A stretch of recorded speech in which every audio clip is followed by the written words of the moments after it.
नमस्कार दोस्तों।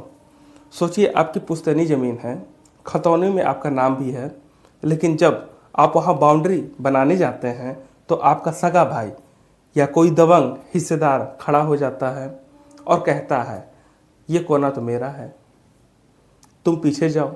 यही नहीं, वो चुपके से उस ज़मीन की चौहद्दी लिखकर उसे किसी तीसरे को बेच देता है और वहाँ रातों रात दीवार खड़ी हो जाती है।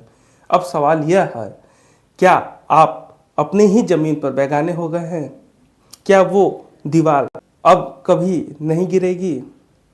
आज की वीडियो में हम उत्तर प्रदेश के उस कानून का पोस्टमार्टम करेंगे जो ऐसे स्मार्ट हिस्सेदार की नींद उड़ा देती है। यूपी रेवेन्यू कोड 2006 की धारा है 116।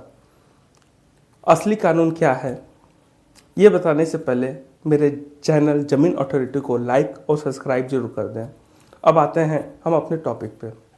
सबसे पहले समझते हैं कि धारा 116 असल में क्या है। अगर हम लीगल भाषा में कहें तो कोई भी सह खातेदार कोर्ट टेंडेंट अपने साझा खाते की विभाजन यानी पार्टीशन के लिए एसडीएम कोर्ट में वाद दायर कर सकता है। सरल भाषा में धारा 116 वो चाबी है जो साझा स्वामित्व की बेड़ियां काटकर आपको आपकी ज़मीन का इंडिविजुअल मालिक बनाती है।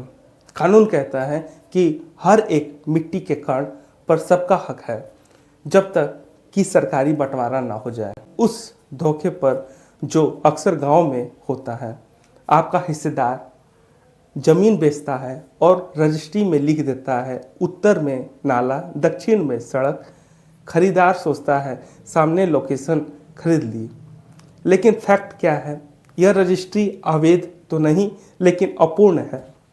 बिना बंटवारे के कोई भी हिस्सेदार यह तय नहीं कर सकता है कि वो सड़क वाला कोना ही बेचेगा। वो सिर्फ अपना अंश बेच सकता है, जगह नहीं।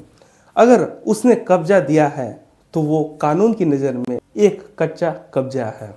अगर निर्माण हो गए तो अगर आप पूछेंगे वहाँ तो लेंटर डल गया है, अब क्या करें? यही एंट्री होती है फाटकुर्रा सिस्टम की। जब आप धारा 116 का केस करते हैं तो कोर्ट लेखपाल को भेजता है। अगर वो निर्माण आपके हक की जगह पर है तो कानून के पास दो पावरफुल रास्ते हैं। कोर्ट खरीदार से कहेगा भाई साहब आपने गलत जगह घर बनाया है, नक्शे के हिसाब से आपके सेलर विक्रेता की ज़मीन पीछे की तरफ है, आप वहाँ जाइए। अगर वो निर्माण जनहित या आपके रास्ते में बाधा है तो कोर्ट उसे ढहाने या गिराने का आदेश भी दे सकता है। याद रखिए, लीज पेंडेंस का सिद्धांत कहता है कि मुकदमे के दौरान किया गया कोई भी निर्माण आपकी जिम्मेदारी पर होता है, कोर्ट उसे बेचने के लिए बाध्य नहीं है। तो अगर आप इस चक्रव्यूह में फंसे हैं तो आपको क्या करना चाहिए? वाद दाखिल करें एसडीएम कोर्ट में, धारा 116 का मुकदमा तुरंत डालें, स्टे ऑर्डर इंजक्शन मांगें ताकि निर्माण आगे न बढ़ सकें। रजिस्ट्री चैलेंज, उस गलत चौहद्दी वाली रजिस्ट्री को सिविल कोर्ट में चैलेंज करें। याद रखिए, लड़ाई कब्जे की नहीं कागज की है। जिसके पास धारा 116 की फाइनल डिग्री होगी वही असली मालिक होगा। कंक्लूजन, निष्कर्ष क्या है?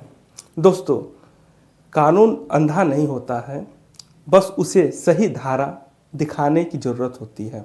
अगर आप जागरूक हैं तो कोई भी आपकी ज़मीन पर अवैध दीवार खड़ी करके उसे हड़प नहीं सकता है। शिक्षित बनिए, सशक्त बनिए। अगर आपको यह लीगल एनालिसिस पसंद आया तो इसे अपने उन दोस्तों के साथ शेयर करें जिनकी ज़मीनें साझा खातों में फंसी हैं।